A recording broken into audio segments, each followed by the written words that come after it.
खुद भारत के प्रधानमंत्री नरेंद्र मोदी ने इस पर उड़ान भरी है और उसके बाद संदेश देने की कोशिश की कि लाइट कॉम्बैट जो है ये बेहद बढ़िया और शानदार तरीके से काम कर रहा है। और रक्षा विशेषज्ञ हैं वो कह रहे हैं कि लाइन लग जाएगी, होड़ लग गई है। जी हां, अमेरिका, ऑस्ट्रेलिया, इंडोनेशिया तमाम देश हैं जो तेजस को खरीदने में दिलचस्पी दिखा रहे हैं और आज तेजस का तेज पूरी दुनिया ने एक बार फिर देखा कि जी तेजस फाइटर प्लेन में पहली बार जो है वो उनके यानी इंडिया के प्राइम मिनिस्टर नरेंद्र मोदी जी ने इसमें ट्रैवल किया और यानी कि मोदी जी ने मतलब मजा ही आ गया होगा उनको, इतने जबरदस्त किस्म के जेट प्लेन में बैठे हैं। और 73 इयर्स ओल्ड मोदी साहब तेजा जहाज पे चल रहे हैं और हमारा पिया ये बैंकरप्ट है और उसके बाद ये कि कोई फ्यूचर नजर नहीं आ रहा है, कौम मायूस है, बदतरीन है।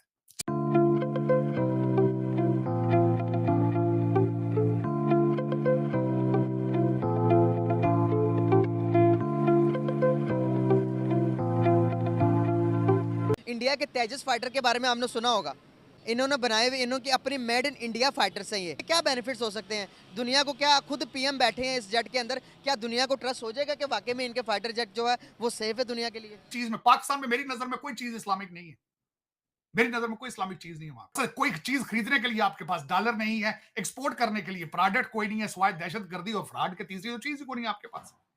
पायलट थे, साथ खुद पायलट बन गए, उसे फ्लाई किया, उसे चलाया, चला के दिखाया।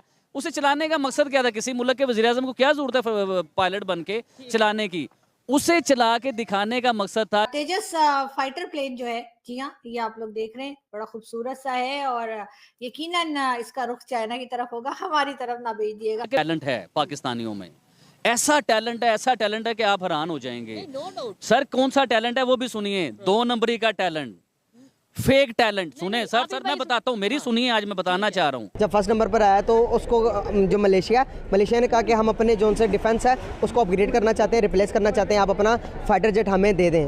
आपको बात बताता हूँ, हमेशा उन्हें मोदी जी कहते हैं, लेकिन मेरा दिल करता है मोदी जी से थोड़ा सा ऊपर जाना चाहिए। देखिए जैसे सुपरमैन है, जैसे स्पाइडरमैन है, ऐसे मोदी जी एनर्जी मैन है। एनर्जी मैन कैसे हैं सर? मैं ठीक है जी, ये बड़ी न्यूज जो है वो चल रही है सोशल मीडिया पर भी, टीवी चैनल्स पे भी। पाकिस्तान के नहीं, ऑफ कोर्स हम पाकिस्तान में भारत की कोई ऐसी खबर नहीं दिखाते जिससे ये लगे बड़े मजे आ रहे हैं लोगों के। हाँ, अगर कोई ऐसी बात हो कि जिससे हमें ये लगे कि कुछ नेगेटिव शेड्स आ सकते हैं तो वो हम जरूर दिखाते हैं। तो बिल्कुल नमस्ते दोस्तों, स्वागत है आपका मेरा यूट्यूब चैनल ऐसे सेक्शन पर। दोस्तों, आत्मनिर्भरता के और एक नया परिचय दिए हैं पीएम मोदी ने। उन्होंने बेंगलुरु में हिंदुस्तान एरोनॉटिक के दौरे पर फाइटर जेट तेजस के उड़ान भरी और दुनिया को दिखाया कि आत्मनिर्भरता में भारत किसी भी कंट्री से पीछे नहीं है, बल्कि उनसे आगे जा चुका है। और उन्होंने ट्वीट के जरिए डीआरडीओ और एचएएल के साथ पूरे भारतीय लोगों को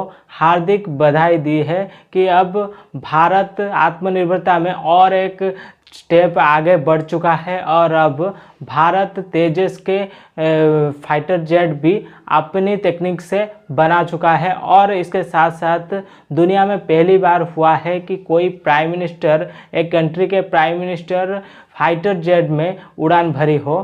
तो इसको देखते हुए पाकिस्तान सदमे में है। बिल्कुल, इस वक्त ये न्यूज जी इंडियन टीवी पे और इंडियन सोशल मीडिया पे सब जगह पे वायरल है। और इसमें जैसे कि मैंने आपसे कहा कि जो भारत के प्राइम मिनिस्टर हैं नरेंद्र मोदी जी, और जी हाँ, उन्होंने इसमें फर्स्ट टाइम मतलब इंडिया की हिस्ट्री में कोई प्राइम मिनिस्टर जिसने इस तरह के प्लेन में ट्रैवल किया हो, यानी कि फाइटर प्लेन में ट्रैवल किया हो, वो सबसे पहले नाम जो है वो मोदी जी ने अपना लिखवा दिया है। खैर, मोदी जी इस तरह की चीजें करते रहते हैं और आपको मालूम है कि कई बार हमने उनको डिफरेंट तरीके से अपने अपने कामों को अंजाम देते हुए देखा है। ये इंडिया की हिस्ट्री के फर्स्ट टाइम है कि किसी पीएम ने फाइटर जेट उड़ाया हो अपना।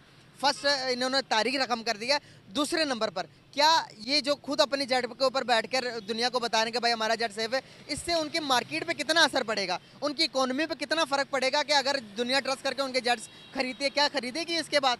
बेशक उनका इकोनॉमी ज़्यादा बूस्ट हो जाएगा, उनको फ़ायदा है ज़्यादा। वैसे इकोनॉमिकली इंडिया एक जो है ना, अभी मेरे ख्याल से सेकंड नंबर है उनका। $4 ट्रिलियन की उनकी जीडीपी पहुंच गई। हमारे इकोनॉमी से तो बांग्लादेश की इकोनॉमी ज़्यादा है, 5th लार्जेस्ट इकोनॉमी है दुनिया की। 5th है, अभी तो सेकंड पे आ जाएगी, आप देखना। अभी बताया जा रहा है कि 24 के एंड तक जो जापान और जर्मनी को बीट करके तीसरे नंबर पर आ जाएगा। तीसरे नंबर पे नहीं, दूसरे नंबर पे रहेगा। जापान को भी बीट करेगा, उसको चाइना को भी बीट करने वाला है, अकॉर्डिंग टू द न्यूज़ है ना जो। तो इंडिया से कंपैरिजन नहीं है। पाकिस्तान का कंपैरिजन दूसरे ममालिक से कर सकते हैं, लाइक अभी जो न्यूली वो है इंडिपेंडेंस हुआ है, अफगानिस्तान है, शायद दूसरे हैं इस हिसाब से। किसी के कंट्रोल में या किसी की सैंक्शन या किसी के सप्रेशन के अंदर आके अपने मुल्क के लिए बेनिफिशियल फैसले नहीं कर सकते। अपनी जो अना है या जो लड़ाई झगड़े हमारे हैं प्रीवियसली, उनको साइड पे रख के जो मुल्क के लिए बेहतर फैसले वो किए जाएं।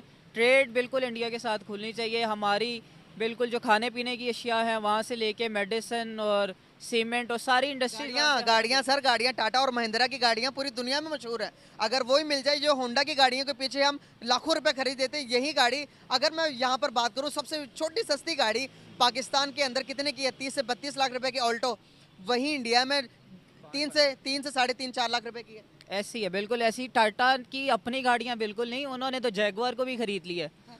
उन्होंने तो एक और ब्रांड है जो इंग्लैंड के जर्मनी के हैं, वो उन्होंने एक्वायर करके और अब वो बिल्ट इन रेंज रोवर उन्होंने एक्वायर। यहाँ पर चलती है क्या बसें जिसमें हम सफर करते हैं, डाइवो बस, वो भी टाटा कंपनी ने ऑन कर ली है। बिल्कुल ऐसी है कि वो तो एक्सपैंड करते जा रहे हैं, सिर्फ अपनी लोकल मार्केट के, अब तो ग्लोबल मार्केट को उन्होंने कैप्चर कर लिया। हमने तार साहब वो देखा वीकेंड के ऊपर भारत के जो वज़ीर आज़म है नरेंद्र मोदी, वो तो तेजस पे चढ़े हुए थे और 73 साल की उनकी एज है। मैं तो बड़ा हैरान हुआ उनकी वो कुत्ती पे एडे बंदे तो झटके नाल ही जड़ा ना डिग पैंदा है, लेकिन I was very shocked and और फिर वो जिस तरह मूवी से भी बनी। और ये मैंने क्वेश्चन हर मुसलमान से यहाँ पूछा है, कोई जवाब सेटिस्फैक्टरी नहीं। कहते हैं जी हम मेहनत करने आए, मजदूरी करने आए, तो सऊदी अरब जाओ, जाके उसे जुतियां फ्री खाओ नालों नहीं। आपको पता ही है सऊदी अरेबिया के लिए आपके लिए मखसूस अल्फाज है वहां, उनके कल्चर में, उनकी जबान में आपको गरीब मस्कीन कहा जाता है। आपने बर्तानिया को बैंकरप्ट कर दिया 8-8 बच्चे पैदा करके, वहां पे काम नहीं करना आपने, इंटीग्रेट नहीं करना आपने। तो चीमा साहब उनका कसूर है कि अगर आपका कसूर है। आपने पेरिस को क्या दिया है आज तक? वहां पे मुसलमान इमिग्रेट, मेरा ये क्वेश्चन मार्क है, मेरे साथ कोई बंदा डिबेट करे, मैं ये चैलेंज करता हूं, आपकी मुस्लिम इमिग्रेशन ने दुनिया को अभी तक दिया क्या है? क्या दिया? किसी वेस्टर्न मुल्क को कुछ दिया इन्होंने? मेरा ये चैलेंज। अब वो तंग आ चुके हैं, आपको तलियों पे उठाते हैं वो पॉलिटिकल असाइलम के चक्कर में। कनाडा अभी भी उठा रहा है, फिर आप वहां रहते हैं, फिर you bad mouth about them at the same time, और फिर आप कहते हैं कि हमने लंदन को इस्लामिस्तान बनाना है। और यार पाकिस्तान की तुसी जम पड़ो, पहले पाकिस्तान से इस्लाम बना लो। वहां पे शरिया की कोई चीज में, पाकिस्तान में मेरी नजर में कोई चीज इस्लामिक नहीं है, मेरी नजर में कोई इस्लामिक चीज नहीं है वहां पे। आप कहते हैं उठ के जाके लंदन को जाके आपने पूरे इंग्लैंड का नाम चेंज करना चाहते हैं आप। मैंने वो सुना है, चौधरी साहब हैं आपके, वो बहुत बड़े एक्टिविस्ट हैं, हमेशा वो कहते हैं हमने इंग्लैंड का नाम चेंज करके इस्लामिस्तान रखना है, पता नहीं कोई इस तरह करनी बात। और यार जहां की पैदावार, वहां पे तो देखो वहां हालात हैं इस्लाम के क्या है। वहां सारा मुल्क जो मुझे कल किसी ने मीम किया था, उसने कहा था अब तक इस्लामी कवानीन के मुताबिक सिर्फ सूर ही हमसे बच सका है। शराब, जना, रिश्वत, करप्शन, हर चीज हमने कर ली, सिर्फ एक चीज हमसे बची हुई है, वो सूर है। वो पता नहीं किस तरह बच गया है। मेरा मकसद दो दिन पता नहीं मुसलमाना की कितनी की नफरत है, लेकिन दूसरा हर काम मुसलमान कर रहे, हर काम। उसे चलाने का मकसद क्या था? किसी मुल्क के वज़ीर आज़म को क्या जरूरत है पायलट बन के चलाने की?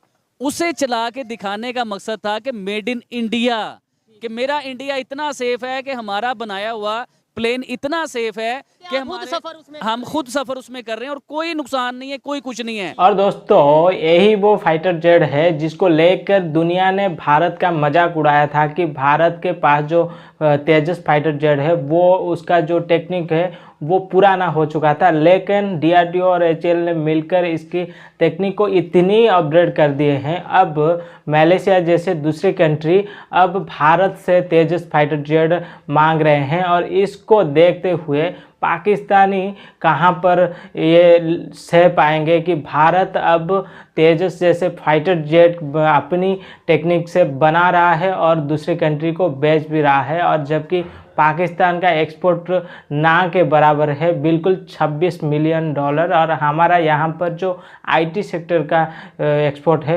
वो भी कहीं गुना ज़्यादा है इनसे। लेकिन ये लोग अपने काम पर नहीं दूसरे के तरक्की पर ईर्ष्या करते ही रहते।